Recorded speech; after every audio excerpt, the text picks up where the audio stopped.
et de la visibilité. Donc, je suis Carole Rakutunelbe, comme je vous l'ai mentionné depuis hier. Donc, je suis en charge de développer Nexta. Nexta, avant tout, est une plateforme entrepreneuriale du groupe Action. Alors, Action, c'est quoi déjà? Alors, Action, c'est plus de 20 sociétés qui sont regroupées dans un seul et même groupe. Nous avons 5 clusters au niveau du groupe, tout ce qui est finance, télécom, innovation, énergie et immobilier. Nexta fait partie du cluster innovation. Il faut savoir également qu'on a de nos amis de Comores, on a Telma aux Comores aujourd'hui, et le groupe Action, avec quelques chiffres, on est plus de 3500 collaborateurs, plus de 12 000 heures de formation pour nos collaborateurs. Alors je vais essayer d'accélérer un peu pour qu'on puisse atteindre midi et demi pour le déjeuner, parce qu'on a encore Jess qui passe après. Alors, il faut savoir que Action, aujourd'hui, on n'est pas qu'à Madagascar. Je parle bien de Action, pas de Nexta.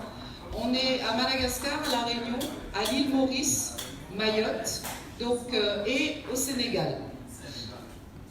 Si vous avez vu tout à l'heure, au Sénégal, nous sommes avec le cluster Télécom et nous avons racheté Tigo Sénégal. Et maintenant, on a fait le rebranding en Free.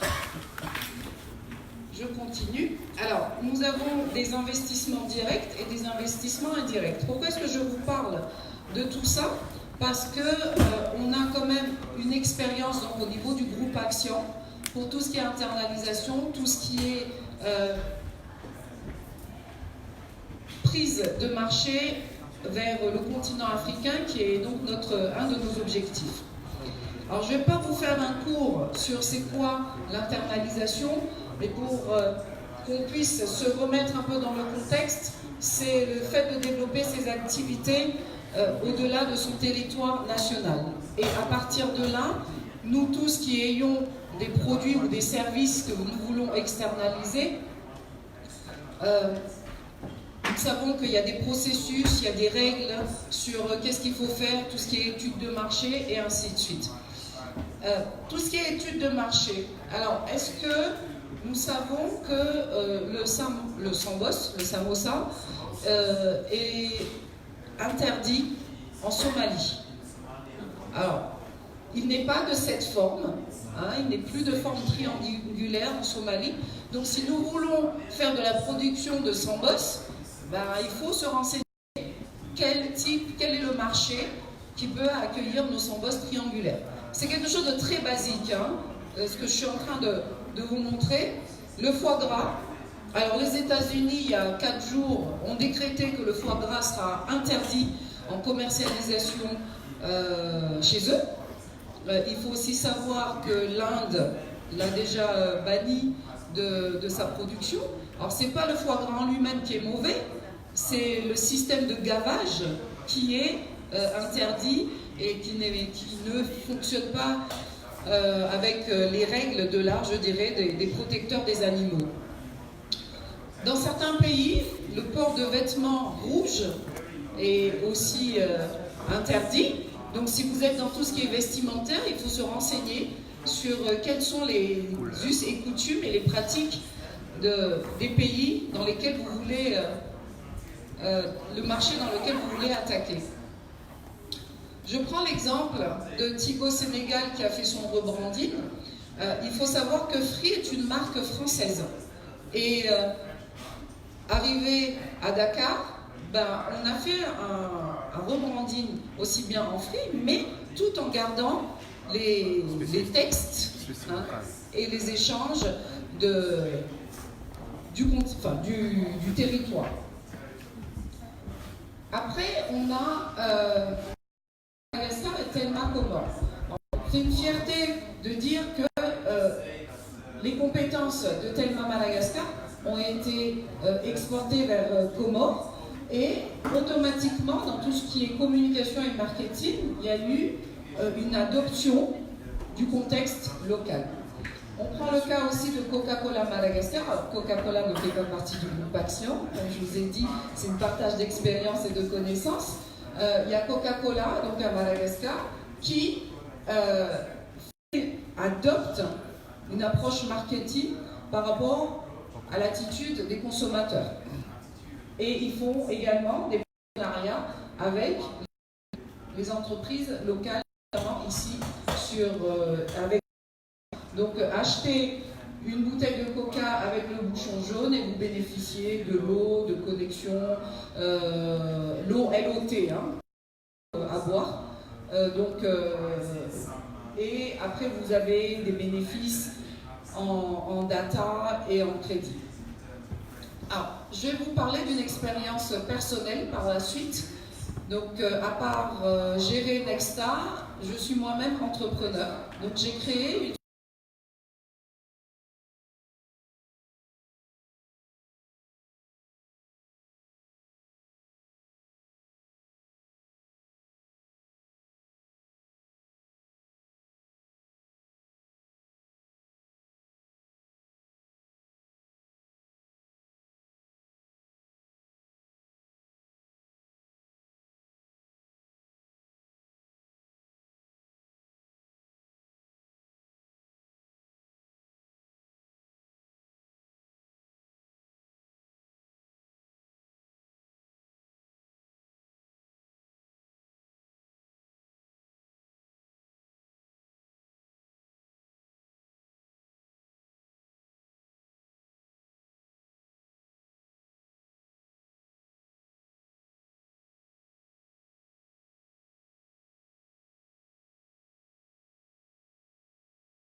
Enfin, c'est pas mon magasin, mais je dépose mes produits en Grèce, donc mes produits, et par l'écriture qu'il y a ici, c'est plus mon sac Madagascar, mais c'est mon sac de Grèce. Alors, il y en a qui vont me dire, oui, mais la production malgache en elle-même, on perd la valeur et le label malgache. Et puis, il y a mon côté entrepreneur qui me dit, bon, ben, c'est un marché. On est un peu divisé en deux, tout en sachant que Tarmac Madagascar est une entreprise sociale. Il y a 6 personnes aujourd'hui qui travaillent pour moi, 6 femmes, et grâce à leur production, eh ben, elles peuvent subvenir à leurs besoins. Donc, on est départagé en tant qu'entrepreneur. Est-ce que je maintiens le label Madagascar tout en sachant que tous les produits de Tarmac Madagascar, il y a l'étiquette Made in Madagascar dessus. Même s'il y a le nom Grèce sur les produits. Donc, en tant qu'entrepreneur, on se dit, on a une production et on y va.